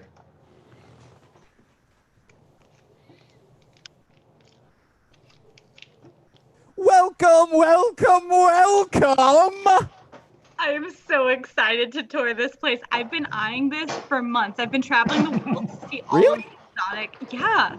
Wow, man, you really went out there. I mean, I brought my outfit and everything. I am ready to learn from you, Sensei. Like, show me everything you know. Oh, what delightful torches, I will tell you. Let's go through our 9 circles. We'll start in 1. Yes, yes, yes. Oh, it's a little hard to hear. There's a lot of happening. Can you speak louder? Yes, those are all the types of killer bees we're experimenting with for different things. You know, people who are afraid of bees, and they're just generally people who are shitty to bees because they're very important to the planet. And we have a special little spot with the bees, and we're a little close to that right now. Oh yeah, I can feel the stickiness on my shoes. I thought that they would be enough in the protective gear, but this is too much. I mean, you got protective gear. Where did you get protective gear? Did we get that? I told you I was prepared. I've been excited to tour this place for ages. I'm a huge fan. I mean, I ever since I saw them when I was little, I was enthralled. Oh, well, I mean, that's cool. Yeah, no, I mean, I guess, I don't know what the hell your parents were reading you when you were a kid, but, yes, well, there's the fire and there's the brimstone. Feel free to take a handful of brimstone. Just throw it at people. It's fun. That's why they're going crazy? You started a fire in here? Are you kidding me? We are gonna die. I mean, trust me, everyone's going to die many, many times. It's going to be delightful. Are you also allergic? How do you die multiple times? I didn't bring my EpiPen for this. Oh, no, we just bring you right back. We don't need EpiPens. That's fine. We just bring you back for funsies. You bring me back? What do you mean you bring me back? There's a way out and back in? Out? No. Just kind of like going to sleep from too much pain and then waking back up in a horrific new reality. Can I eat my way out? I mean, you could try. I have seen lots of people try. One man made it almost all the way to what he thought was the surface just from eating the rotten flesh of just a wall. And, yeah, well, no, he dragged him back by his entrails. Yes. It's sticky. It's real sticky. It doesn't taste so bad, but it's real sticky. You have something to wash it down with? Yes. Well, I mean, it's called it's yak's piss, but yes, it's something. And it's hot. I mean, I'll take anything that'll help me It's get. literally just shy of boiling, so here you go. Whoa! It's too hot. You are gonna make them all mad, and I don't want to die today. I mean, this is my lifelong dream, but I don't want to die in here. Bees. The angry bees. I mean, we have perpetually angry bees as if you've just been smacking their hornet's nest over and over and over again. I mean, we just have that. They're just angry like that all the time. We just call them the dick bees because they're dicks. We're about to put them on the United States next year. It's amazing. I thought these were like the friendly ones, like the ones you saw in the kids shows where they're just like la Oh, da da, the they nice do little a dance, bubbly ones. and they give you their the sticky stuff that they make, and then you're like, great, that bees are lovely. I didn't know that they were gonna be murderous and dicks. Oh. Honestly, I thought bees would be nice. I thought that the protective gear was it was helpful. It was just Yes, well, for it is safety, helpful. but not necessary. I'm still surprised you got that in here. But yes, I mean, we do have bumbly ones, but there's the super bumbly ones. They explode in acid, which is cool. And then we do have ones that are more sticky, but they're also more, how do you say, it's rapey. So no, I don't think you want those. I go with the explodey ones personally. You kill the bees? Well, Why no, would you kill the bees? You know that we need them to have vegetables. Why do you think I'm here? I was sent here to protect the bees. I was sent here on a mission. I was selected out of a million different applicants to come here and save the bees. I didn't know you were corrupting the bees and making them be dick bags and making them rape people. That's not how this is supposed to go. They're supposed to just be pleasant little worker bees doing their thing, and I'm supposed to just be here, help them reconstruct what they need to reconstruct, and make sure they can live in peace. Well, they are reconstructing, but it's mostly like in your intestines and your chest cavity that they're reconstructing stuff. So that's kind of what we do around here. It's a fun R&D department. That's just we shovel so much so many things into that department. It's wondrous. Okay. Okay, Officer Peggy, where is Dr. Brainpee? We're in hell. Oh, what is the name of the book with the 9 circles of hell? Yeah. Dante's Inferno. Yeah, you were right. It was hell. And Dr. Brainpee, where's Officer Peggy? She was on a tour of a beekeeping facility, or some sort of bee sanctuary, like rehabilitation, getting the bees back out there. Pretty close. Pretty close. She was actually in a beehive. Oh, gotcha. But nice job. That integrated beautifully. All right, thank you. Let's give them a big hand, even though they can't hear it. All right, the next game. I clap for you. Yeah, next game brings Officer Peggy in again. Okay, and Joe Lobb. And this game is called Love Letters. And so what we're going to see in this game are 2 lovers torn apart by distance in an historical period, and they're going to write back and forth to each other. And let's see what our suggestions are. We have lots of them. Austin appreciates the bell. This one's for you, Austin. All right, Joe. Oh my God, I'm just going to read you some of the choices. And Cody, maybe you can help me pick these. Okay, so we've got ancient Egypt. We've got Victoria-era England. We've got the Gilded Age. We've got Viking times. Stalinist USSR, which is what I'm leaning toward. Mid-construction of the Great Wall of China. That's a good one, too. The 90s is interesting. We have a futurist, 2050. That's nice. All right, we've got a little love for Joe Lobb. Love the Lobb we have on here. That's nice to hear. Oh, gosh, there's so many. What do you think? Rigamarole, help me pick here. What do you think? Well, I know that Joe Lobb is gonna steal the show if we take Shakespearean England.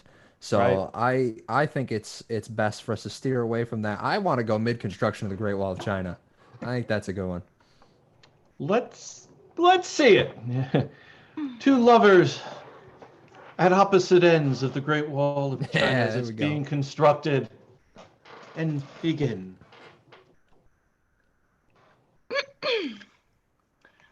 My dearest Howie, I laid about 17,633 bricks today. Yes, I was counting because I know you would want to know who laid more. I think about you every time my hand touches a brick. It reminds me of your skin. I hope things are well on the other side of the wall. I hope that we will not be separated for too long, and eventually the 2 ends of the wall will meet and our love will flourish. Forever yours, Luna. My dearest Luna, so glad you have laid so many bricks. If everyone worked like you, this wall would be done in a week. I do have to say, it's much easier communicating with you now that we have invented paper. Life is so much easier. I thank you for the mangoes you sent me. They were delicious. I only laid 10,852 bricks because I am not feeling too well. Don't know what the problem is, but I'm sure that when I see your face, I will be happy once more. Till we meet again, Howie. My dearest Howie, I'm so glad that you liked the mangoes. I saw them on the side of the road, and I thought of you and how much you love them. I'm sad to hear you're not feeling well. 10,000 is a low number for you. You're normally at least at 14. I hope that they have some good food, like those sugar pills that you enjoy eating, or maybe a good broth. Anyhow, I see that there's some cattle here now. I wonder if I could ride one and find you, throw you onto the cattle, and we can ride into the sunset. But I think the uppers would not like that very much. I hope to see your face again soon. Forever, your Luna. My dearest Luna, thank you so much for your support. It means a lot to me. I do not have sugar pills. Instead, the guards have taken to sharpening their knives whenever they see me, and that has motivated me. I'm still not back at 14, but I did 12,000 and change today, so I think they will not execute me just yet. Maybe if you find that cow, I suggest we ride north or south, because east or west is just going to be along this, I can't say it, this wall. And I'm frankly sick of this wall. How about you? I hope you're holding up well. All for now, Howie. Howie, the guards here have also taken to knives, and several of us, including Susie and I think you'll remember Bobby, we've decided to start a rebellion. We no longer want to lay bricks. Instead of the usual 15,000, we are doing a mere one a day. I don't know how long it will last. I think the guards are onto us. We've seen 17,000 individuals killed this week. I need to stay on. I value this rebellion, but I worry that my words will no longer reach you very soon. Please, whenever you see a cow holding a mango in its mouth, think of me. Forever yours, your Luna. Oh, dear Luna. If I should see that sight, I will indeed think of you. But there is something that can help you. I have a suggestion. Rather than do just one brick a day, do enough bricks to wall yourself up in the wall, and then the guards will bypass you. And I have this psychic feeling that I may be too late, but I hope wherever you are, we can meet again and share mangoes and cows together. Love always, Howie.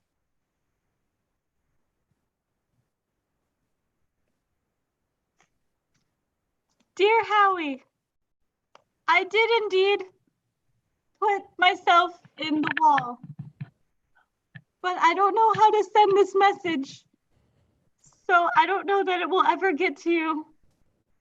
I love you. Say hi to the cows. This is goodbye forever.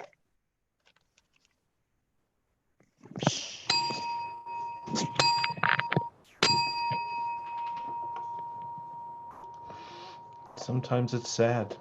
I was just thinking we're the sad flops today. Nice job. What do you Sometimes expect? it's a tragedy. Sometimes there's tragedy and it's important. I know. I'm crying. You're crying. But we will bring the levity back in just a moment for this next game. is called Half-Life. This is for Rigamarole and Hand Rations. Whoa. Yeah. And if you've seen us do this live, you'll know this is a very energetic game. So we're giving them incredible props for attempting to do this live via Zoom. This comes with extra degree of difficulty. These two flops are going to do a scene for you, and they're going to do the scene starting in just 1 minute to establish it, but then they're going to recreate the scene in successively lesser periods of time. So they'll do it in 30 seconds, 15 seconds, 5 seconds, and finally a mere 1 second. So I've asked you for suggestions for our previous game, and some of them work very well for this game as well. So because I wanted to see what this might look like. Your scene takes place in the Stalinist USSR. 1 minute scene. Oh, don't know how lucky we are. Yeah. So I'm going to mute my video, and I'll give you a second to contemplate that. And let's see this 1 minute scene starting now.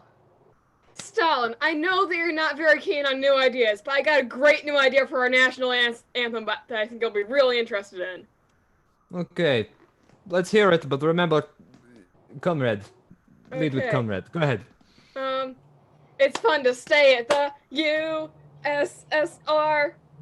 It's fun to stay at the USSR. Comrade, comrade. Pretty good so far, pretty good. But could you make it more harsh, something more aggressive, like USSR. Move faster. Yes. Yes, exactly. USSR. Ha! You like that This is little good, ha sir. at the end? This is good so far. Yes. Is it possible we could put it into Russian? I do not speak Russian, but I can make some sounds that sound like Russian. Did we hire a PR manager from the United States? All right. We're going to see that same scene, amazingly, in a mere 30 seconds. Are you ready? And let's see it. Don, I know you don't like new ideas, but I got a great idea for a national anthem. Comrade, go ahead. It's fun to stay at the USSR. Comrade, comrade. Something more harsh and dramatic, like USSR. No, 2 extra R's, yeah. Yes, exactly. It's fun to stay at the USSR. Ha! Perfect. Can we put Well, it into then. Russian?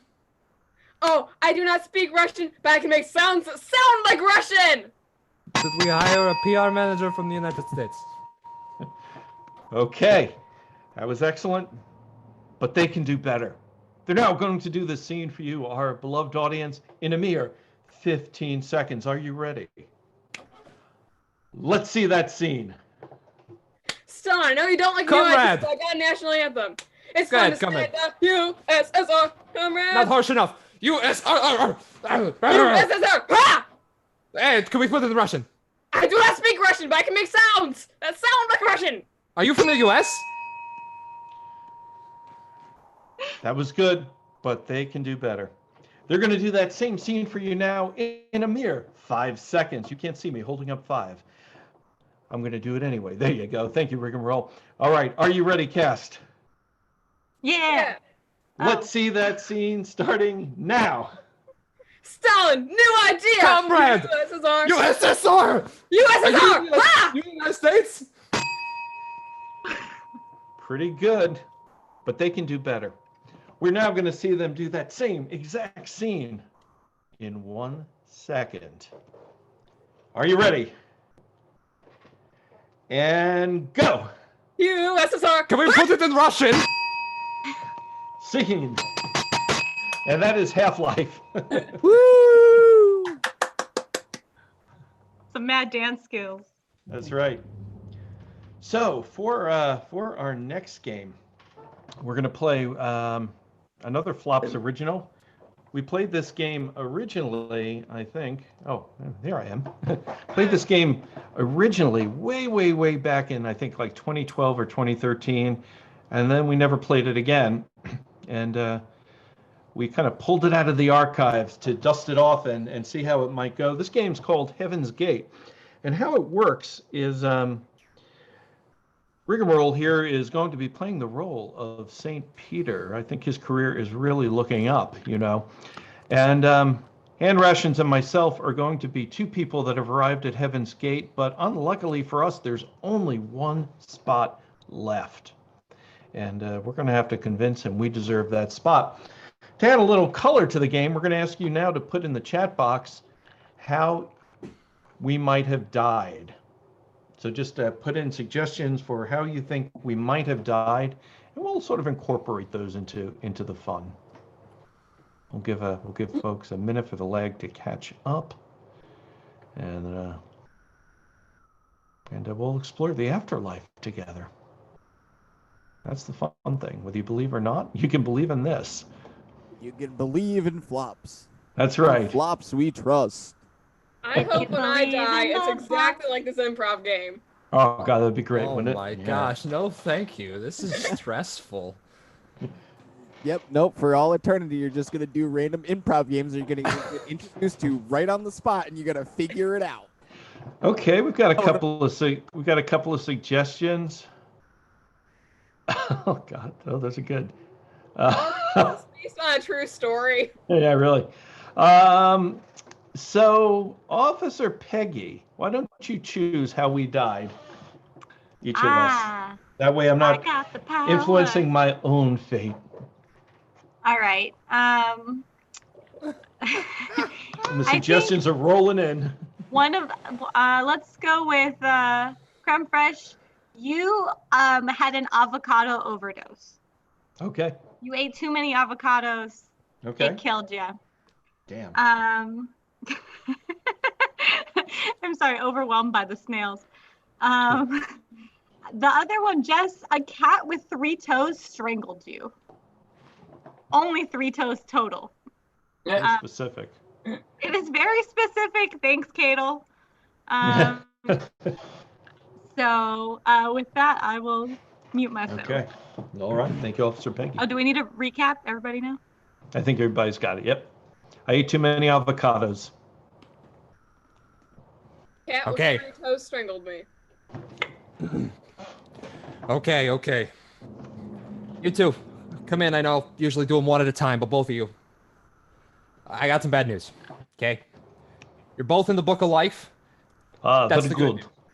Yeah, good news. You're both in the Book of Life. Unfortunately, there's only one more spot available today. What? That is not okay. Yeah, you know what? Don't complain at me. Not my department. I just send them through. Okay. So right now, we're gonna go through. Your customer service is atrocious. This is my customer service. You see, I'm smiling, but you keep pushing me, and this is gonna fade, and you're not gonna like the person you're interacting with. Okay. Grew up with Stalin. You're nothing. It's exactly what happened last time I died. You've done this before. Go Go read your book. I don't believe in your book anyway. Well, then you're probably gonna make this pretty easy. Do you believe in the good book? Ah, yes, Karl Marx wrote a beautiful piece. Okay, I'm sorry. I wasn't talking Engels to was you. okay too. I was talking to you, miss. No. I mean, it's a good book, but it's not like the best book. Okay, then I guess we're back at square one then. All right. Try your mind. Would you mind introducing yourself, miss? Hi. I'm Liliana Catterson. Pun is not related to how I died. That was just a cruel trick to be played by God. Would you like to explain the situation that led up to your death? Yes. I was going to get my annual checkup at the vet like I always do because it's so much cheaper. And then a cat was like, "Nuh-uh, sister, you're not getting my spot." Except, like, since cats can't talk, she just said it with the eyes. And I was just like, "No, I'm going to get you out of here and I'm going to take your appointment." And then the cat just started strangling me. And the cat only had 3 toes, but, like, those 3 toes are powerful. Like, it gets, like, 2 toes around your neck and then 1 toe on your windpipe. Rough. Terrific. Thank you. And you, sir, comrade. Who are you? My name is Grigor Petrovich Leninskayava. I am proud member of the proletariat. Unfortunately, we have many shortages in Russia, better known as the USSR. I was in a short line, it was only 4 or 5 blocks long, waiting for avocados. The avocados, when I got into the store, they were very, very, very ripe. If I had not eaten the avocados, they would have gone to waste. So I ate the avocados, all of them. And that's when the bloating began. It's a very painful, it's a bad thing. Yeah, no, I don't need to hear anything else from you. I'll get back to you in a second. Miss Catterson, you said you took the place of a 3-toed cat at the vet, right? Do you know? I was gonna. Right, you were gonna. I'm sorry. Do you know what that cat was sick with and what you did to take its place? I don't know what she was sick with, but she definitely caught a bad case of the attitudes. Cause she was just like dripping with sass and some weird green liquid that we don't have time to get in with, but I think that's the source of her sass. No. That was a medical condition, the green liquid. The cat needed medical attention, and you walked in front of it, and frankly, you kind of got what you deserved. But I've been going to the same vet for the past 10 years. She served the dog, and then she served me. Do you know how many cats you've killed for taking their place? I would guess at least one, hopefully. Because that cat probably didn't get to take my place. In Soviet Union, you would be shot. Oh, Soviet Union, you would be shot. Oh, but of course, you died from avocados. And you said, if I didn't eat those avocados, they would have gone to waste. Okay, you're full of crap. Because I know for a fact that you should probably admit that those avocados had a purpose. And what were those purposes, sir? To feed me. No, not to feed you. In USSR, you would be shot too. They were to feed the community. They were community property, and that was supposed to last 4 weeks. You ate 4 weeks of avocados for a rather poor, starving village. How do you explain yourself? Bah. They all suck. Blah. They all suck. Okay, well, we're getting nowhere with this guy. Let's return back to you, Miss Catterson, who is not remorseful at all about cats. Can you explain to me where your anger towards cats came from, Miss Catterson? Well, you see, I had to clean the litter box every day for my cat as a kid. And I was like, cats are supposed to be cute and fluffy, but then they have like all this like excrement that like you have to clean it every day, and just it's false advertising, and everyone deserves to know that. You are an imperious dog. In USSR, it is honor to clean the litter box. Oh, we'll get to you, Mr. Glutton. It's one of the 7 deadly sins for a reason. About the cat litter box. It's true, you did clean it every day, didn't you? But you didn't clean it properly, did you? You put the cat litter somewhere you weren't supposed to put it, and you should probably fess up to it. Lazy American. Well, you see, I could have put it in the trash, but then that makes the trash smell. So what I did was I snuck onto the NASA space station, which is just an hour away from my house, put all the cat litter and their fuel things, and then they just shoot it out into space. Like, I don't have to think of it outside of my mind, and like, who knows, maybe there's an alien civilization out there who loves cat litter. I am doing them a favor by jumpstarting our society, man. No, you're not. No, you're not. Alien civilizations hate cat litter as much as human civilizations hate cat litter. You caused an alien genocide. You did. It shot off into space. It landed on another planet with a developing culture, and you destroyed it with cat poop and cat litter. Oh, More my American gosh. laziness. American laziness. Oh, coming from you, avocado master, because not only have you not had a job because all you do is steal avocados from the community, you previously held what occupation before quitting? Go ahead, explain yourself. Can you explain this one? I was interrogator at the zoo. Exactly, interrogator at the zoo. Peter, Oh my gosh. Peter, Oh, yes. you are getting too emotional with these humans. Consult the other angels, or you must be replaced Okay. again. Okay. I'm sorry. Let's take it to the jury here. Clearly, The neither only- of you have a. Yeah. What were we gonna say? Go ahead. Apparently, I'm not the only one not good at his job. Okay, I'm pretty great at my job. Okay, neither one of you defended your positions at all. Please take it away, sir. Angel number one, choir of angels, please. Well, my name is John Birch V. And yes, it is that John Birch. And y'all might think that I would want to send a communist down to the other place. But you would be mistaken, because this communist did not behave like a communist. I heard you say those avocados were community property. And what Gregor here did was he said, collectivism is not a good idea. I'm going to eat those avocados. And for that alone, I would place him in the highest rank of heaven. Nothing personal against you, Miss Liliana, but as far as I'm concerned, well, you can just go to, you know where, I can't say it. And that's my thoughts. Ha! Well, the civilization I destroyed could have become communist, so you don't know that. Okay, well, don't even try to appeal to that guy. Anybody else got any qualms here? Taking a vote. Anybody else want to jump in here? Contribute? Okay, here we go. Yep.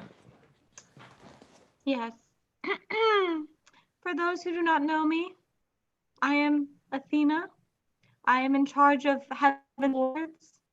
And I find the crime of eating all of the avocados and taking that joy and that element of life away from an entire community is atrocious.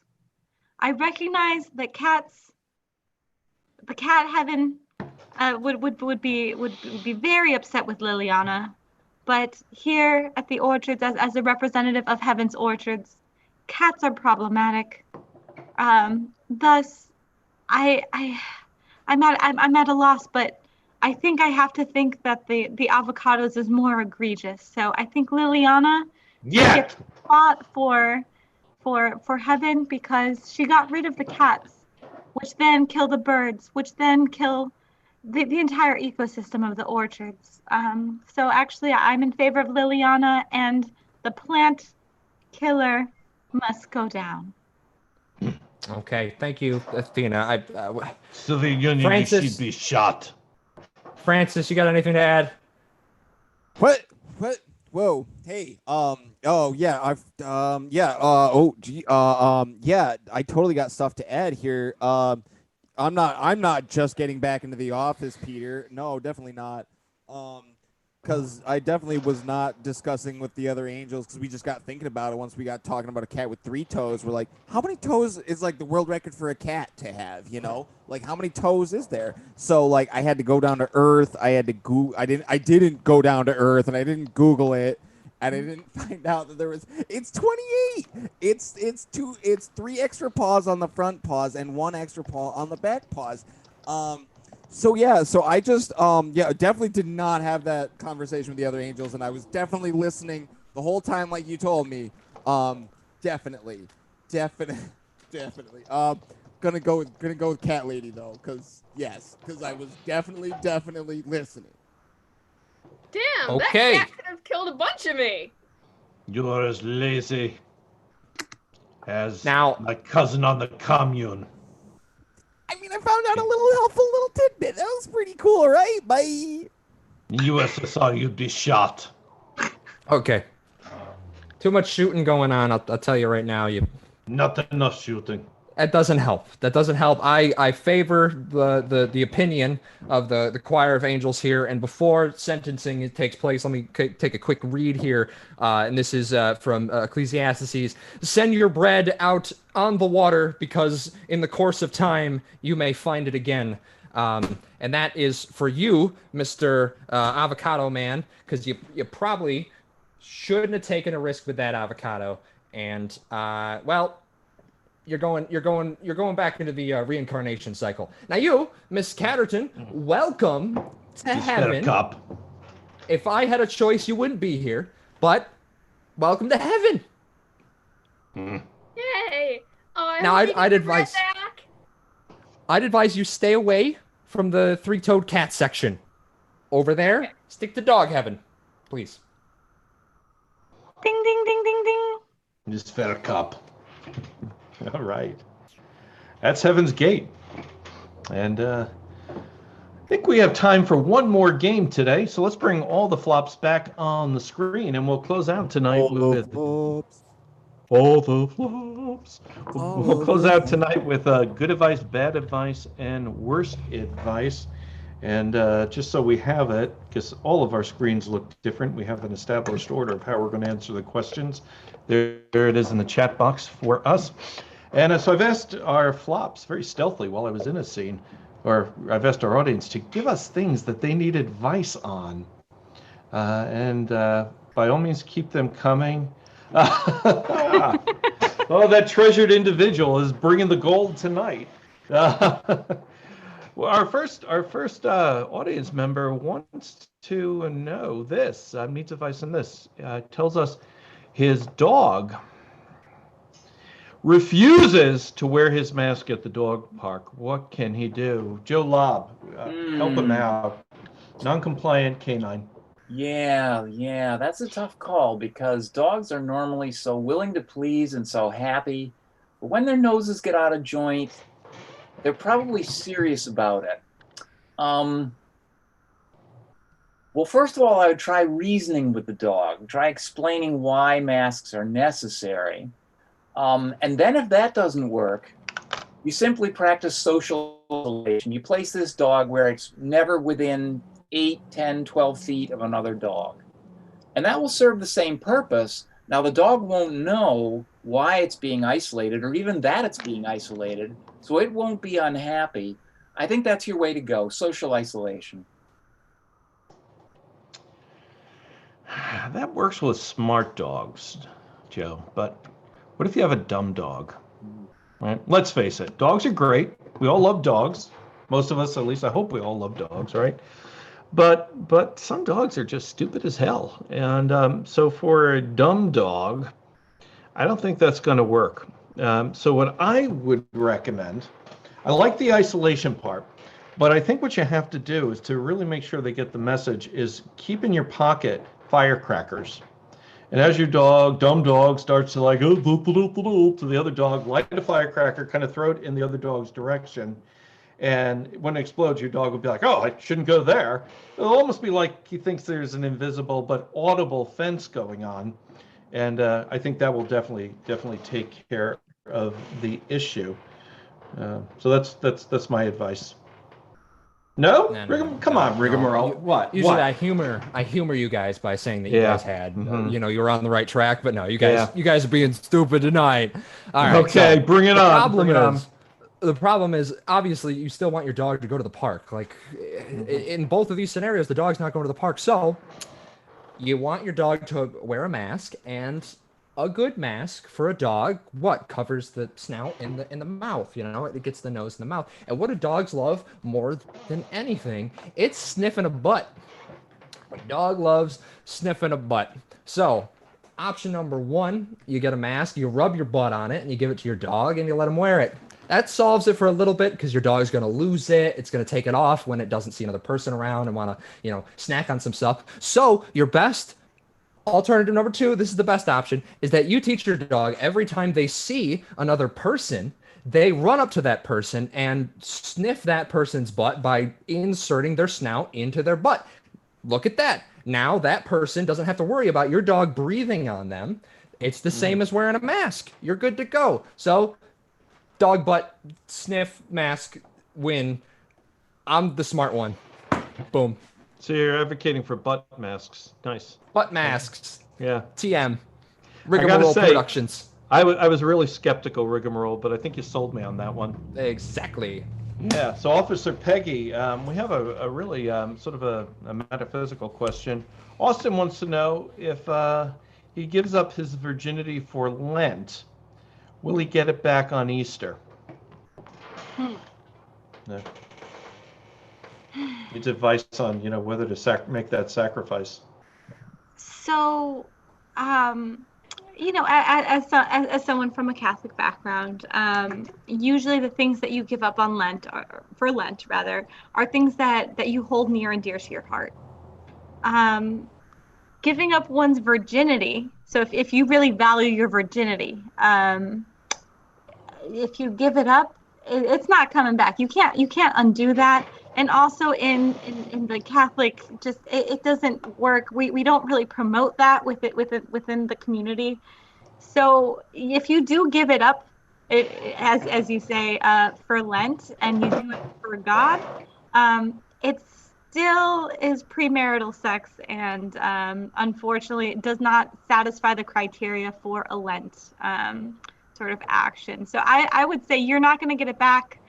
Maybe consider something more traditional, like social media, alcohol, candy, other logical options. No, it's a perspective. Okay. Dr. Brainpee, do you have some advice for Austin on this subject? You're a virgin, right? I do. Well, no, I'm not, unfortunately. I mean, here's the thing. Look, it's not that. Yes, you can. Okay, yeah. Here's the thing, bud. You go hog wild for Lent. Yeah, give it up. You don't want that anymore. Like, no, this is something near and dear. Your virginity has gotten so many things done in your life because you haven't been worried about stuff.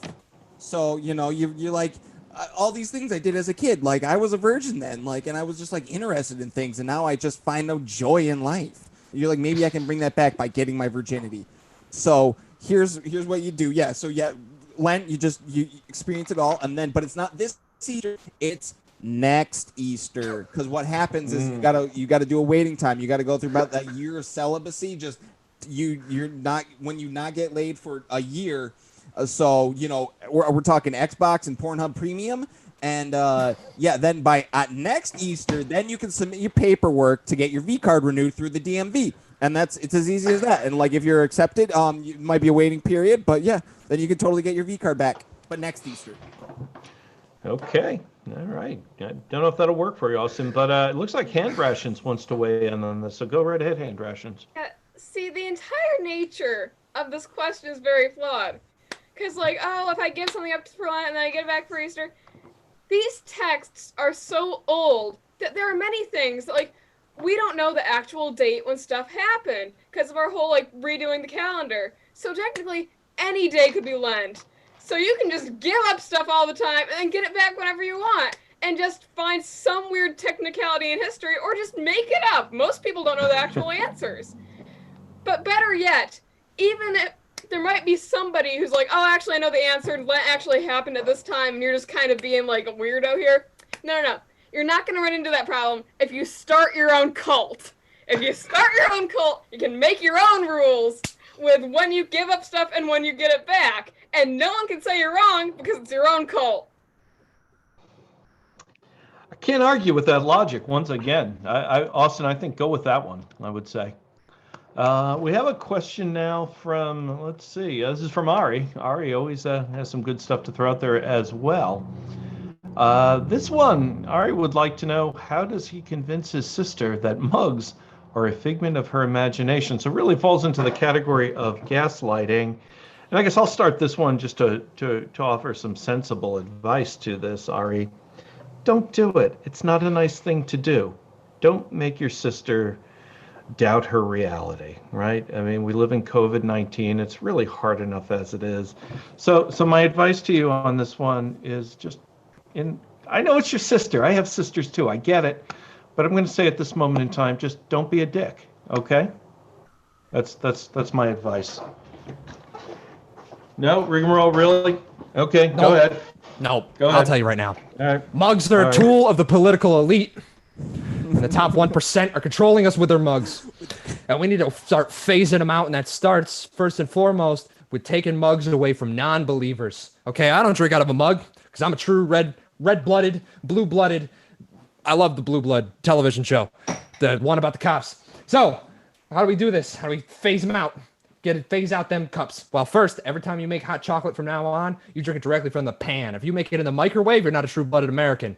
So, hot chocolate from the pan, don't even use a pot holder. You just drink it while it's still bubbling and feed it to everybody else or serve it to everybody else piping hot right into their hands. And that's how you do it. There are no mugs, and we'll be free again. Free! Okay. Well, that's great. Officer Peggy, wow. Okay. What do you got? That's missing the point. That's missing the point because obviously she's going to go somewhere else and find mugs, right? So this needs to be a long-term prank. This is something that's going to happen in stages, and you are going to wait till she is on her deathbed and reveal that this was all a prank and that it's all in fun. So basically what you're going to do is you are going to take the pan that Rigamarole, suggested talking about with the hot chocolate, and you are going to hit her over the head with it, enough to just knock her out. You don't want to do any serious damage. You just want her to pass out. And when she awakes, you tell her that she has some brain damage, and you have a doctor friend or someone who pretends to be a doctor check her out. And tell her that one manifestation of this brain injury, it's very rare, is that she sees things that are not actually true.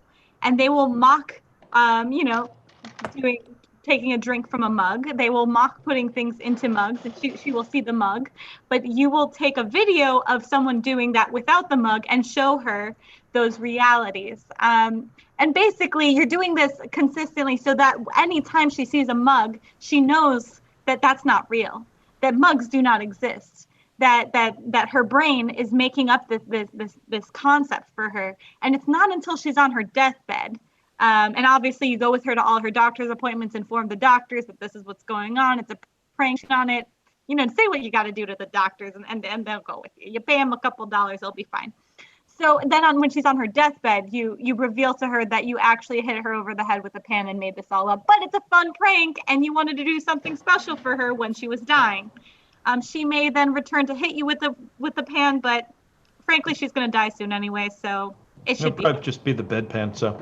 Oh, yeah. I need to write that down. This was actually my own personal plan, so. Yeah, just feel free to, if that's helpful to you. Well, that's amazing advice. I like the long game there, Officer Peggy. I like the long game a lot. We have time, I think, for one more question. This one comes from Ben, and so we'll start with Dr. Brainpee on this one. Dr. Brainpee, Ben wants to get advice on how to clone people without them knowing that they're being cloned. Well, yeah, here's the thing, man. It's easy. I mean, if you got the technology to clone somebody, we've seen top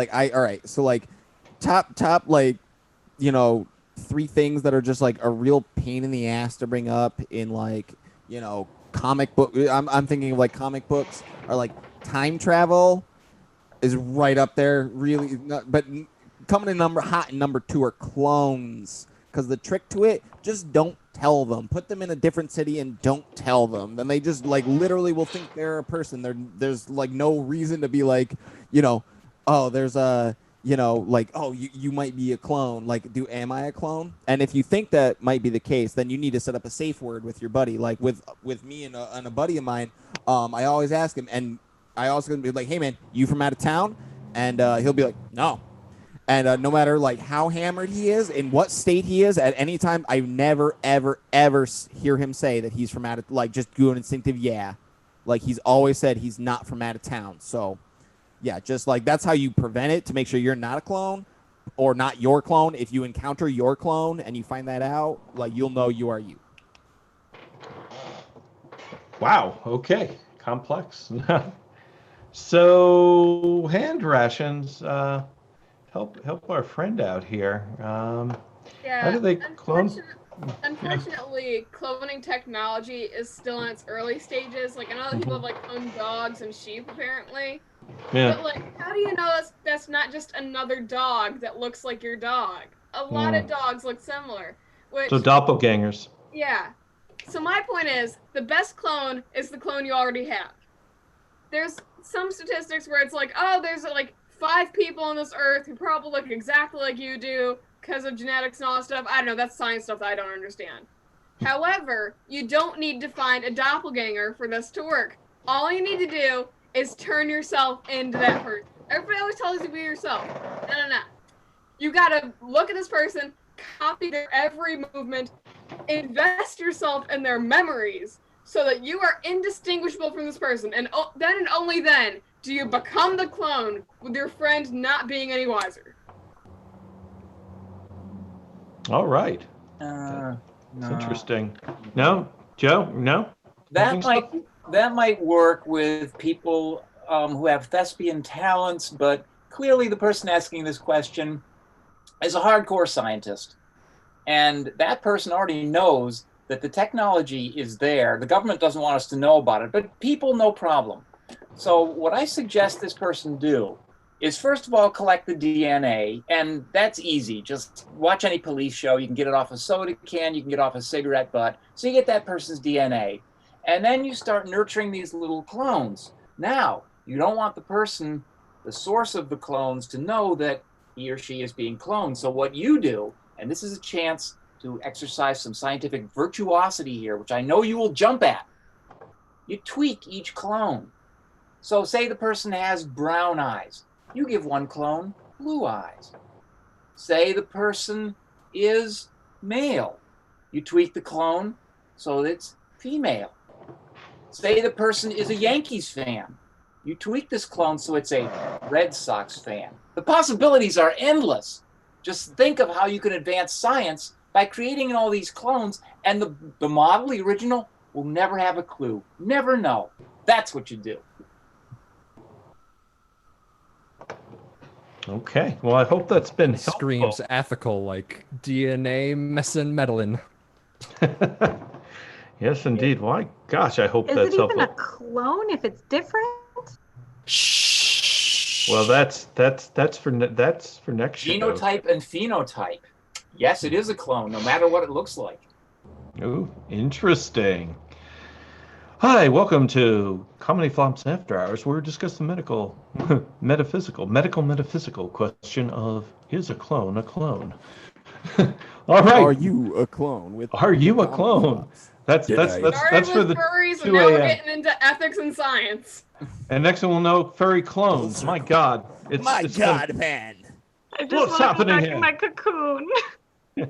Well, luckily for you, Officer Peggy, and sadly for all of us, our time together tonight has come to an end. I'd like to thank everybody who tuned in for the show tonight in support of Planned Parenthood of Greater New York. You can still contribute. It's open for a couple of days. They do good stuff. And I want to thank our incredibly talented cast who do this just because we love to do this together. Pretty much the best reason to do anything.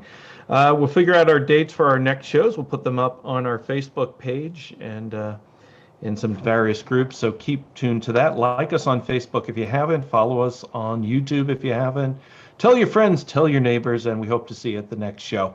Thanks for being here. Have a great night. Bye.